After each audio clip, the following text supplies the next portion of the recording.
Cerimonia di festeggiamento al Monumento dei Caduti del Mare di Porto Empedocle.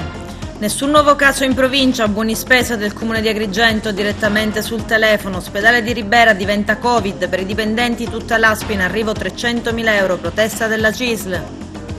Il Comitato Spontaneo di Lampedusa ha indetto un referendum popolare anonimo per la chiusura dell'hotspot dell'isola. Nuovo progetto sulle 2 ruote per le famiglie con ragazzi che hanno problemi di disabilità.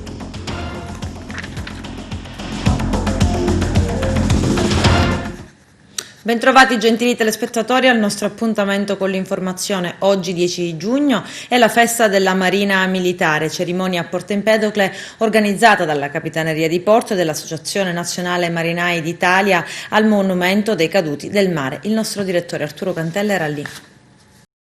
Festa della Marina Militare oggi in forma ridotta a causa dell'emergenza Covid-19 a Porto Empedocle. La celebrazione è stata organizzata dalla Capitaneria di Porto Guardia Costiera unitamente al gruppo AMNI, Associazione Nazionale Marinai d'Italia. Ha avuto luogo presso il Monumento ai Caduti del Mare nei piazzali Marinai d'Italia, antistante alla Biblioteca Comunale, limitata alla deposizione di una corolla di alloro a cura del prefetto di Agrigento, Maria Rita Cocciufa, dal sindaco della città di Porto Empedocle, Ida Carmina, dell'arciprete Dolleo, accompagnate dal comandante della Capitaneria di Porto Empedocle, capitano Gennaro Fusco, e cui è stato anche dato il seguito e il silenzio in onore ai caduti del mare.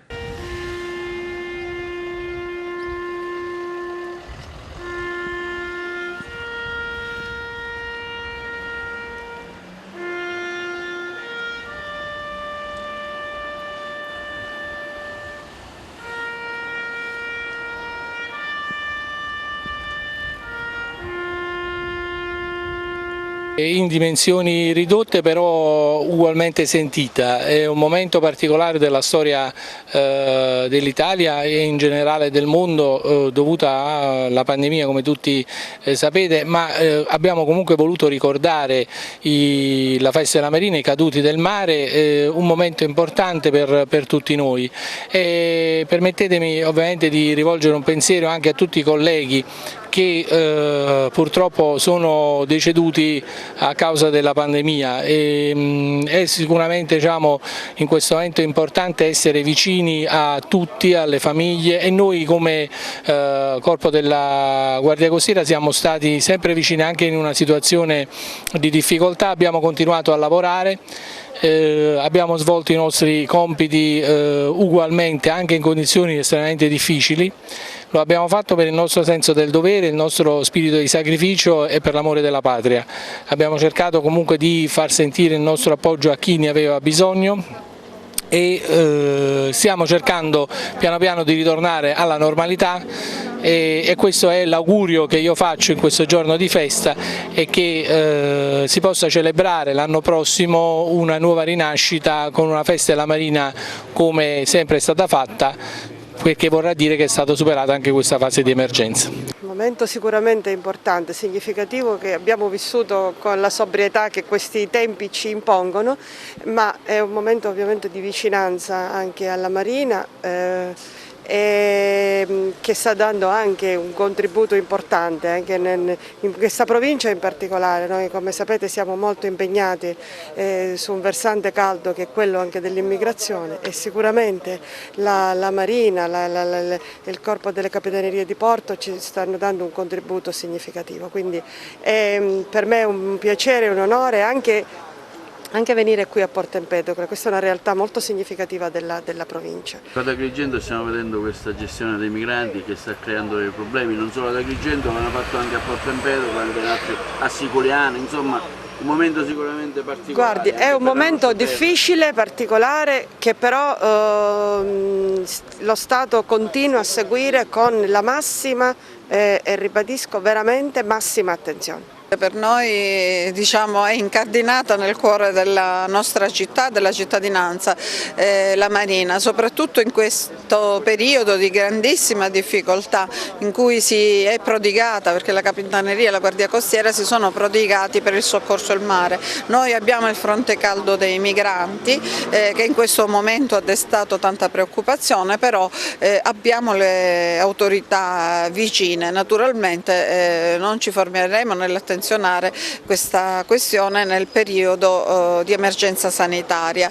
Però oggi facciamo gli auguri alla Marina nella giornata della festa e tutto il Paese è solidale nei confronti della Marina italiana. La nave qui è in rata, insomma anche questo è un problema. È un problema, ma in realtà la nave in rada è uno strumento di cui si è avvalso il Ministero degli Interni, deciso il Ministero del Governo, per venire in soccorso proprio in periodo di prevista quarantena delle popolazioni costiere, perché evidentemente noi che ci affacciamo sulla costa in fronte a Africa subiamo l'ingresso improvviso, indiscriminato di persone di cui non conosciamo provenienza e neanche lo stato di salute. Anche le sommarie visite che vengono fatte nel momento dell'ingresso non valgono a scongiurare la possibilità di infezioni.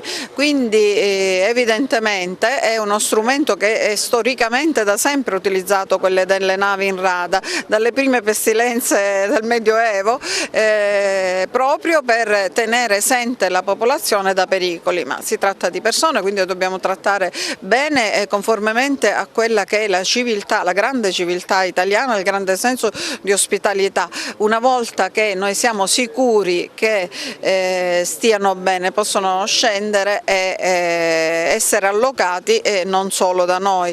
Evidentemente i numeri di questi tempi destano preoccupazione, perché abbiamo avuto un incremento inusitato rispetto all'anno scorso gli sbarchi. L'anno scorso erano circa in questo periodo 1500, adesso si parla di oltre 5.000 sbarchi, anche perché il fronte del Nord Africa è diventato piuttosto caldo, quindi so che è andato in questi giorni il ministro Lamorgese in Tunisia e anche il ministro Di Maio sta interagendo con gli stati del Nord Africa per vedere com'è la situazione. È stato svelato il movente che a Lentini, in provincia di Siracusa, ha indotto un pensionato di 82 anni, Antonio Zocco, a uccidere con 2 colpi di pistola calibro 6,35 al petto la sua badante, una donna di 29 anni, Giuseppina Ponte. Lui l'ha accusata di avergli rubato 50 euro e poi, al culmine di una lite, le ha sparato contro. Giuseppina Ponte non aveva alcuna relazione con il suo assassino, al quale aveva chiesto ospitalità a causa delle sue precarie condizioni economiche. Il delitto è avvenuto nell'abitazione dell'anziano in via Sicilia, dove i due vivevano insieme da qualche giorno. L'anziano ha confessato: l'avevo accolta a casa e lei mi ha derubato, avevo in casa una banconota da 50 euro che non sono più riuscito a trovare, è stata lei, ne sono certo. È stato arrestato per omicidio. Operazione antidroga dei carabinieri battezzata Tornado, 13 le misure cautelari. L'organizzazione avrebbe trasformato il quartiere Sperone di Palermo in un vero e proprio market all'aperto, dove sarebbe stato possibile acquistare droga a qualsiasi ora del giorno e della notte. I dettagli nel servizio. Sin dalle prime luci dell'alba, nell'ambito dell'indagine denominata Tornado, un centinaio di carabinieri dell'Arma Territoriale di Palermo hanno dato esecuzione a 13 misure cautelari nei confronti di soggetti ritenuti responsabili di detenzione e spaccio di sostanza stupefacente. 8 in tutto le persone finite agli arresti domiciliari, mentre per le altre 5 è scattato l'obbligo di presentazione alla procura giudiziaria. I militari dell'Arma di Brancaccio nel periodo aprile-giugno 2019 avrebbero acquisito decisivi elementi di prova nei confronti del sodalizio criminale operante nel quartiere Sperone di Palermo, ricostruendone la piazza di spaccio. Secondo quanto accertato dalle indagini, l'organizzazione poteva contare sulla sinergia di numerosi pusher e vedette operanti proprio sul tratto di strada monitorato. Ad un semplice cenno del cliente, infatti, lo spacciatore si avvicinava per effettuare la vendita o, in base alla richiesta ricevuta, si appartava in un luogo adiacente recuperando la droga. Con l'operazione odierna viene decapitata un'ulteriore consorteria criminale che gestiva, con meticolosa organizzazione e controllo del territorio, un vero e proprio market a cielo aperto della droga, in un'area che, come riportato dalla cronaca criminale con cadenza quasi giornaliera, può essere considerata una delle piazze di spaccio più attive della Sicilia occidentale. Si interfacciavano con più persone sia per garantirsi il rifornimento che per cogestire l'attività di spaccio. 2 donne sono state ritenute personaggi centrali della banda che operava prevalentemente su Favara, spacciando nei pressi dei luoghi ritenuti dal codice penale sensibili come una caserma. Lo smercio riguardava hashish soprattutto, ma non si disdegnava la marijuana, ma per la maggiore andava, stando a quanto emerge dall'inchiesta durata circa 2 anni, sviluppata dalla squadra mobile della questura di Agrigento, l'hashish. Accertate però anche alcune cessioni, ne sono state accertate dai poliziotti della Narcotici ben 72 in tutto, di cocaina. Uno spaccio che avveniva con sfrontatezza, come se si trattasse di un'attività normale. L'impianto probatorio è stato ampiamente riscontrato anche dal punto di vista oggettivo, tanto con sequestro di sostanze stupefacenti quanto attraverso le dichiarazioni di persone informate sui fatti, ha spiegato durante la conferenza stampa che si è svolta in questura il sostituto procuratore Sara Varazzi. È un risultato ottenuto attraverso lo sforzo congiunto di cui ci riteniamo orgogliosi, ha detto il PM. È stata un'indagine molto laboriosa che ha permesso di accertare che vi erano dedite diverse persone. Quello che emerge dalle indagini è anche la sfrontatezza degli indagati, come se si trattasse di un'attività commerciale normale. L'indagine è stata svolta sia con metodo classico che con attività tecnica. Sulla casuzza, il fulcro dello spaccio, la squadra mobile è riuscita a piazzare anche delle telecamere che hanno immortalato l'andirivieni di auto e persone. L'attività investigativa ha avuto origine quasi in maniera accidentale, episodio che dimostra la professionalità degli agenti della sezione antidroga della squadra mobile. Mentre si stava cercando di bloccare un soggetto, questa persona inizia a correre e perde il cellulare, dal quale riusciamo a recuperare un quadro assolutamente chiaro delle attività di spaccio poste in essere da queste ragazze, ha spiegato durante la conferenza stampa il dirigente della squadra mobile, il vicequestore aggiunto Giovanni Minardi. Abbiamo dunque avviato un'inchiesta che è stata estesa nel corso del tempo. Siamo riusciti ad identificare i numerosi fornitori di droga del tempo. Siamo riusciti inoltre a trovare a chi veniva venduta la droga. Ci sono state delle aggravanti. In alcuni casi c'è stata la cessione a dei minorenni, in altri casi lo spaccio è stato documentato nei pressi di luoghi sensibili. L'approvvigionamento della droga avveniva nella stessa Favara e a Canicattì, ma talvolta, stando a quanto è emerso ed è stato reso noto durante la conferenza stampa, le 2 ragazze andavano a Palermo per fare i carichi più rilevanti. L'acquisto riguardava i panetti di hashish, che nelle intercettazioni vengono anche chiamati panini, roba che poi veniva ceduta in dosi. C'è una nuova guarigione in provincia di Agrigento e si registra a Realmonte. Salgono a 110 le persone che nella nostra provincia hanno sconfitto il virus. Nessun nuovo contagio è stato registrato nelle ultime 24 ore. Sono queste le principali novità che emergono dal consueto report diffuso dall'ASP di Agrigento in materia di coronavirus. Sono stati 222 tamponi eseguiti oggi, che portano il totale a 11.207 tra le persone in quarantena obbligatoria. Il numero delle vittime è sempre fermo a 14, dimessa anche una persona dal San Paolo Palace di Palermo. Ad Agrigento buoni spesa del comune in arrivo, ma sul telefono cellulare. Vediamo. Pubblicato l'avviso del Comune di Agrigento per la distribuzione dei buoni spesa per sostenere le famiglie nell'emergenza Covid-19. I buoni spesa arriveranno con una novità sul telefono cellulare. Ai beneficiari che hanno già percepito i buoni spesa nel mese di aprile e alla riapertura dei termini nel mese di maggio, un ulteriore buono arriverà sotto forma di credito elettronico. I beneficiari di questa terza distribuzione non avranno la necessità di presentare ulteriori istanze e riceveranno un SMS proprio sul proprio telefonino cellulare.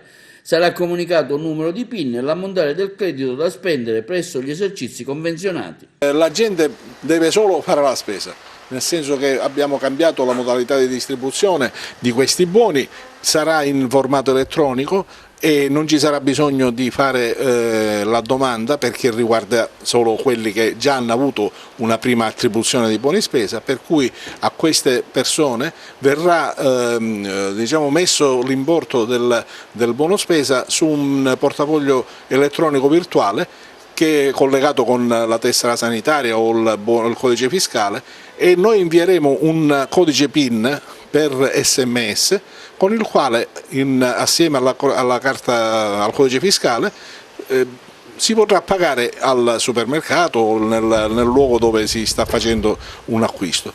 Questo è un sistema molto agile, molto comodo, molto rapido e consente anche al beneficiario di verificare sempre tramite una piattaforma che è nel sito del Comune di Agrigento, che si chiama Social Bonus, consente di verificare la disponibilità di credito, consente di fare gli acquisti in perfetta forma molto semplice e anche agli esercenti darà la possibilità di una rendicontazione molto più semplice e molto più veloce. L'importo che spetta ad ognuno? L'importo che spetta ad ogni beneficiario è di 60 euro, cioè sono 3 buoni da 20 euro e questo importo deriva ovviamente dal residuo che abbiamo di circa 200.000 euro dalla precedente distribuzione. Moltiplicato per la quantità del nucleo familiare ovviamente a beneficiario, cioè il titolare, diciamo, dell'assegnazione è il capofamiglia. Poi naturalmente se sono in 3, in 4, in 5 bisogna moltiplicare 60 per il numero dei componenti del nucleo familiare. Semaforo verde dell'assessorato regionale alla sanità all'allestimento di un Covid hospital all'ospedale Fratelli Parlapiano di Ribera. Si tratta di un'iniziativa già ipotizzata nei mesi scorsi, quando l'emergenza coronavirus è stata molto più pregnante. La struttura sarà a riferimento per le province di Agrigento e Caltanissette e sarà dotata di 40 posti di degenza ordinaria. Il Covid hospital di Ribera servirà inoltre come punto di riferimento emergenziale di posti disponibili nel caso che altre strutture a disposizione siano sature. L'ASP di Messina in Sicilia anticipa i tempi e ha già tutto pronto per iniziare i test sierologici per effettuare gli screening Covid-19 sui donatori di sangue. La provincia di Messina, dice il direttore generale Paolo Lapaglia, ha grande carenza di sacche di sangue e pertanto, su proposta del direttore del centro trasfusionale di Patti, Gaetano Grisà, abbiamo ritenuto importante includere il gruppo dei donatori tra i cittadini a cui proporre il test sierologico al fine di aumentare le donazioni e poter avere plasma terapeutico per curare i contagiati. I donatori di sangue dell'ASP di Messina su prenotazione avranno pertanto la possibilità di effettuare i test per verificare la presenza di anticorpi IgG SARS-CoV-2 nel proprio sangue. Ciò consentirà di rilevare diverse informazioni, fra le quali la prevalenza di soggetti immunizzati verso Covid-19 tra la popolazione adulta apparentemente sana, la quota di popolazione non immunizzata esposta a rischio di contagio e inoltre la selezione tra i donatori di quelli candidabili alle donazioni di plasma anti-Covid-19 per uso terapeutico in base ai successivi approfondimenti diagnostici. Il prelievo verrà sottoposto ad analisi nei laboratori dell'ASP di Messina. Qualora ci sia presenza di anticorpi contro il Covid-19, il donatore verrà contattato e invitato a presentarsi per essere sottoposto a tampone. Dopo mesi di lavoro incessante, di preoccupazioni, di rischi, denunce sulle condizioni di grave carenza dei dispositivi di sicurezza, dopo aver smembrato l'ospedale San Giovanni di Dio per consentire la creazione di posti letto Covid, dopo mesi di propaganda da parte delle rappresentanze politiche provinciali, regionali e nazionali, in prima linea nello sbandierare premi e agevolazioni nei confronti della categoria dei sanitari, il decreto dell'assessorato regionale sugli incentivi al personale dipendente del Servizio Sanitario Nazionale ci appare un insulto alla categoria. È una lettera aperta, durissima, quella che la CISL ha inoltrato all'assessore regionale alla sanità Ruggero Razza, al centro del contendere lo stanziamento di appena 323.000 euro totali come risorse aggiuntive destinate al lavoro svolto in emergenza Covid, da suddividere tra tutto il personale sanitario dell'intera ASP di Agrigento impegnato in questi giorni di vera emergenza. Ritornano dal prossimo 14 giugno i treni notte per la Sicilia, ma nel post-Covid si registrano aumenti tariffari che arrivano addirittura al 40%, aumenti causati dalle necessarie restrizioni per garantire la sicurezza per chi viaggia usufruendo del servizio dei treni notte. Le misure anticontagio infatti hanno comportato una drastica riduzione dei posti offerti alla clientela siciliana sui treni a lunga percorrenza Intercity. Così i compartimenti cuccette a 4 posti, se non occupati da nuclei familiari, per garantire il distanziamento sociale dovranno essere interamente riservati ad un unico viaggiatore, con aumenti delle tariffe base anche del 40%. Un viaggio sul treno Intercity notte da Palermo a Roma, compartimento cuccette Comfort riservato al singolo viaggiatore, arriverà così a costare nella nuova tariffa base, denuncia la Will Trasporti Messina, oltre 156 euro al netto di offerte economy, con disponibilità però di posti e periodi limitati. È ovvio che le disposizioni necessarie per garantire la sicurezza dei viaggiatori nei treni notte pongono alla società Trenitalia restrizioni che penalizzano fortemente l'offerta di posti e la sostenibilità economica del servizio stesso, dichiara Michele Barresi, segretario generale della Will Trasporti Messina, ma pur senza addossare colpe al gestore, il risultato resta quello di una forte penalizzazione dell'utenza che si trova a dover sostenere costi maggiorati. Parliamo di un servizio base, continua la Will Trasporti, treni cuccette utilizzati da fasce sociali di utenza medio-bassa, per cui i rincari di questa portata rischiano di essere insostenibili. In pratica l'emergenza Covid, che di certo ha messo in enorme difficoltà i vettori di trasporto, ha come onda lunga un salasso economico per i viaggiatori che si trovano di fatto a pagare di tasca propria l'emergenza con trasporti essenziali a tariffe più care. Tariffe insostenibili per i siciliani, visto che anche spostarsi di giorno dalla Sicilia a Milano con i Frecciarossa e i treni Intercity giorno a disposizione costa circa 120 euro per la sola andata. Stop al centro d'accoglienza, sì ad un ospedale nell'isola. A Lampedusa è stato organizzato un referendum popolare. I dettagli nel servizio. Il comitato spontaneo di Lampedusa, dopo aver raccolto le firme per la realizzazione di un ospedale sull'isola, aver chiesto il rispetto immediato dei livelli essenziali di assistenza a Lampedusa e Linosa e dopo aver chiesto la chiusura dell'hotspot, la fine dell'utilizzo di Lampedusa come piattaforma militarizzata per la gestione delle migrazioni, ha indetto una consultazione popolare sul tema delle migrazioni. Si potrà votare da lunedì 15 giugno a domenica 21 giugno in Piazza della Libertà dalle 10 alle 12 e dalle 18 alle 20. Si voterà in maniera anonima a partire dai 16 anni in poi. Le schede saranno conservate in un'urna sigillata fino alla conclusione del periodo di voto. Lo spoglio avverrà a partire dalle 21:30 in Piazza della Libertà.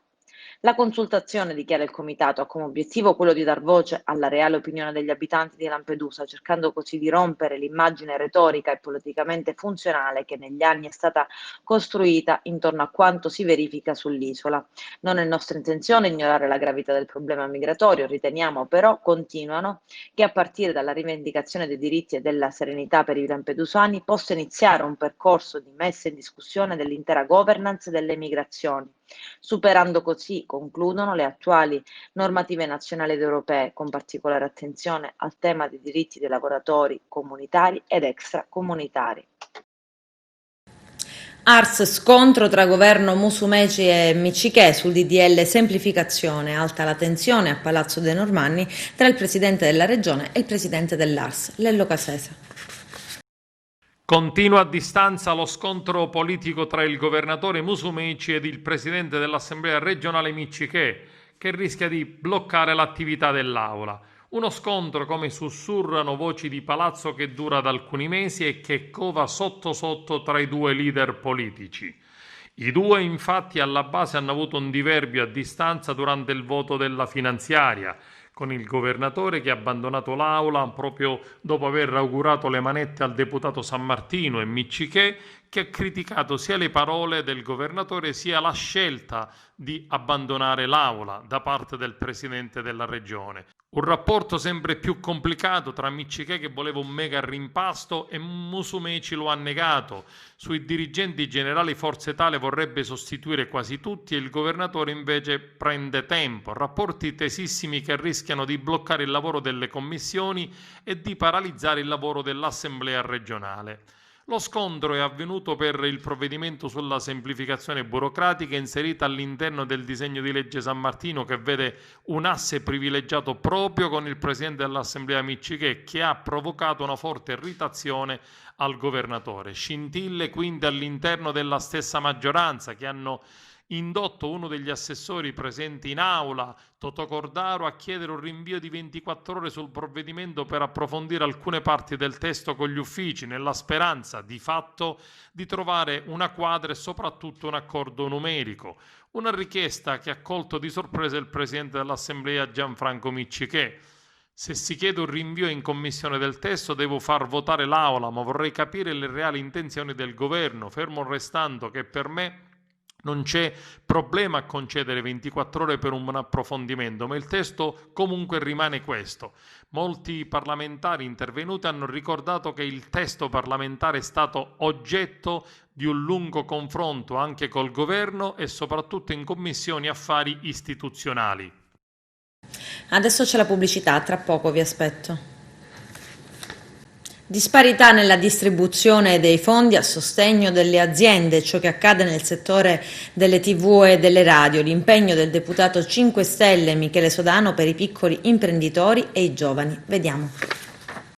Lei si sta impegnando per le TV locali, le radio locali, per avere un ristorno sui 50 milioni del Covid-19 che andrebbero solamente destinati alle prime 100 emittenti italiane. Un impegno che speriamo possa arrivare a un risultato per la vita delle emittenti radiotelevisive più piccole. Assolutamente, io mi sto spendendo per fare in modo che tutte le risorse che ci sono in questi nuovi decreti, oggi 55 miliardi ma poi riceveremo miliardi dall'Unione Europea, devono essere dati a tutti coloro che ne hanno bisogno. Ecco, le emittenti televisive piccole ne sono un esempio, ma poi ci sono i piccoli imprenditori, gli operatori del turismo, penso ai giovani. Un'altra delle grandi mozioni che mi interessa molto, che sto cercando di portare avanti, è il fondo perduto al 50% per i giovani che vogliono intraprendere un'impresa al Mezzogiorno con Resto Sud. Ciò significa che se passa questo mio emendamento, tu giovane, sotto i 46 anni, potrai aprire la tua impresa nel territorio del Mezzogiorno e il 50% ce lo mette lo Stato a fondo perduto, quindi passiamo da un 35% al 50%. Tutti questi decreti che dobbiamo fare devono aiutare la gente e fare non solo risollevare l'economia, ma creare una nuova prosperità che in questo momento non c'è. Passi anche questo per le TV locali? Assolutamente sì, ma questo come molti altri emendamenti importanti che vengono condivisi chiaramente da tutto il Movimento 5 Stelle. Quindi quello che noi facciamo rispetto alla vecchia politica è quei soldi che andavano sempre agli amici degli amici big devono andare anche ai piccoli, e io credo che se vogliamo parlare proprio di emittenti televisive, dopo in digitale terrestre, un'operazione anche fortemente voluta dalla famiglia Berlusconi che ha segato le gambe alle piccole emittenti, credo che bisogna fare qualcosa, perché le piccole emittenti hanno il potere di informare i cittadini sul locale, di creare una coscienza politica e quindi viva anche le piccole emittenti televisive, non c'è dubbio. Il gruppo del Tribunale di Agrigento, Stefano Zammuto, ha condannato a 3 anni e 8 mesi di reclusione l'ex direttore dell'ufficio centrale delle poste, Salvatore Cardinale, accusato di peculato per essersi appropriato, secondo quanto accertato il processo, di circa 350.000 euro dei clienti, sottraendoli ai libretti per acquistare dei gratta e vinci. Assoluzione dall'accusa di autoriciclaggio e maxi risarcimento di circa 400.000 euro in favore di Poste Italiane, che per questi fatti lo ha licenziato. Cardinale avrebbe fatto sparire soldi perché ludopatico. La circostanza è stata confermata pure da una perizia psichiatrica disposta dal giudice su richiesta della difesa, che ha fatto emergere il suo vizio patologico per il gioco e l'acquisto dei gratta e vinci, ma è escluso che la circostanza avesse fatto venir meno o ridotto la sua capacità di intendere o volere. Gli agenti della Polizia di Stato hanno eseguito l'ordinanza di convalida di allontanamento urgente dalla casa familiare e contestuale applicazione della misura cautelare a carico di un canicattinese di 30 anni. Il provvedimento emesso dal giudice per indagini preliminari del Tribunale di Agrigento è scaturito dalla tempestiva attività investigativa condotta dal personale del Commissariato di Pubblica Sicurezza, coordinato dal dirigente, il vicequestore Cesare Castelli, che, avendo ricevuto le denunce della moglie parte offesa, nonché a seguito di diversi interventi delle pattuglie in servizio di controllo del territorio per dirimere le frequenti liti coniugali, ha contestato al canicattinese il reato di maltrattamenti in famiglia e lesioni personali aggravate. Nei primi giorni di giugno, a seguito dell'ennesima lite, gli operatori del commissariato di Canicattia, accertati i gravi fatti che il marito stava compiendo ai danni della coniuge e la pericolosa situazione che si è creata, che poteva sfociare in più gravi delitti, hanno eseguito d'iniziativa il provvedimento d'urgenza dell'allontanamento dell'uomo dalla casa familiare, anche con prescrizione del divieto di avvicinamento ai luoghi frequentati dalla parte offesa. Con l'ordinanza emessa dal GIP del Tribunale di Agrigento su richiesta del PM della locale Procura della Repubblica, il giudice, condividendo le attività svolte dal personale del commissariato di Canicattì, ha convalidato il provvedimento di allontanamento urgente dalla casa familiare del trentenne ed ha contestualmente applicato all'uomo, contestando i reati, la misura cautelare dell'allontanamento dalla casa familiare dove convivono la moglie e i suoi figli minori, con prescrizione del divieto di farvi rientro e non accedervi senza l'autorizzazione da parte dell'autorità giudiziaria. Sono stati assolti dalla Corte d'Appello di Palermo perché il fatto non costituisce reato. 4 persone, 2 di Cammarata, una di Alia e una di Castronovo di Sicilia, erano state poste ai domiciliari nel gennaio 2019 per tentato furto. Erano stati accusati di aver saccheggiato un tir che trasportava alimenti lasciato sul ciglio della statale 189 l'Agrigento-Palermo a causa di un guasto meccanico. I 4 imputati, difesi dagli avvocati Giovanni Costanza, Danilo Giracello, Salvatore Iannello e Salvatore Perrotta, sono stati adesso tutti assolti. Anche in Sicilia arriva la mototerapia Take Away, promossa dall'associazione Motor Life, il nuovo progetto di Vanni Oddera, pensato per stare vicini a tutte le famiglie con ragazzi che hanno problemi di disabilità. Un'iniziativa stamani ad Agrigento. Vediamo. Si è svolto oggi nei pressi del porticciolo Cesco Tedesco ad Agrigento a San Leone un evento di mototerapia denominato Take Away, in massima sicurezza e seguendo i protocolli sanitari. L'evento è stato organizzato dall'associazione Motor Life di Agrigento, presieduta da Rosario Farrugia, e ha visto anche la presenza del campione dell'inventore della mototerapia Vanni Oddera, che ha deciso di continuare l'attività con un nuovo progetto, la mototerapia Take Away, vista l'emergenza sanitaria legata al Covid-19 e l'impossibilità di svolgere eventi nelle corsie degli ospedali o in luoghi pubblici. Il campione con la sua moto ha raggiunto i bambini e i ragazzi direttamente nei luoghi dove vivono. Oggi battesimo di fuoco per la mototerapia Take Away. La Motor Life sposa un progetto di un campione del mondo quale Vanni Oddera, inventore della mototerapia. Oggi inizia un percorso per noi, porteremo la mototerapia in tutta la Sicilia e non solo. Andremo forse pure Calabria, Puglia, avremo un bel po' da fare. Il nostro obiettivo è regalare quanti più sorrisi possibili a tutti i bambini speciali che vogliono provare l'emozione di venire in sella in moto. Utilizzeremo delle moto elettriche, moto a benzina, quad, ci sarà da divertirsi.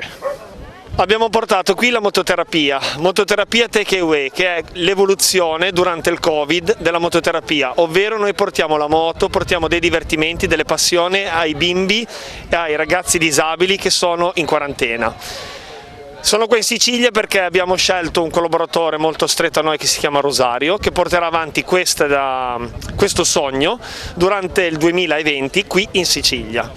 Adesso stiamo formando delle persone, stiamo formando un gruppo, abbiamo portato giù tutte le macchine per igienizzare, sanificare, perché tra un bambino e l'altro bisogna sanificare e igienizzare tutto, moto, abbigliamento. Quindi la cosa è stupenda perché Sicilia, nord, tutto e si riunisce di nuovo tutta l'Italia così, è spettacolare, anche perché qui in Sicilia ho trovato delle persone uniche, fantastiche. Ecco, la cosa come è stata recepita a livello locale, in particolare la vostra utenza a chi si indirizza? L'utenza ci indirizziamo soprattutto sui ragazzi disabili e i bambini oncologici.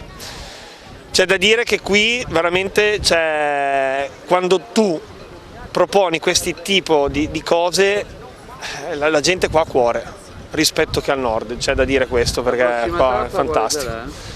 La prossima tappa, adesso poi io tornerò su, sarà Milano e Genova. Allora, questo motorhome viene utilizzato per il cambio dei piloti e degli operatori. Una volta che i piloti si sono cambiati, il motorhome viene chiuso, viene attivata questa macchina, eccola qui, è una macchina igienizzante che ci ha fornito il nostro sponsor, che viene utilizzata solitamente nelle sale operatorie per igienizzare le sale operatorie. Igienizziamo questo motorhome e l'altro che invece contiene i mezzi. Questo 5 minuti il motorhome, 5 minuti l'altro, igienizziamo tutto, ci ricambiamo e riprendiamo un'altra attività. Io sono Bughi, sono nell'entourage di Vanni e stiamo facendo surf col simulatore e il visore 3D. Ti piace? Digli un po' cosa vedi? Il sottomarino. Come il sottomarino? Sì. Sei nell'onda? Sì. Com'è? Occhio! Ci siamo. Com'è? Stonda va o non va? Sì. Va o non va?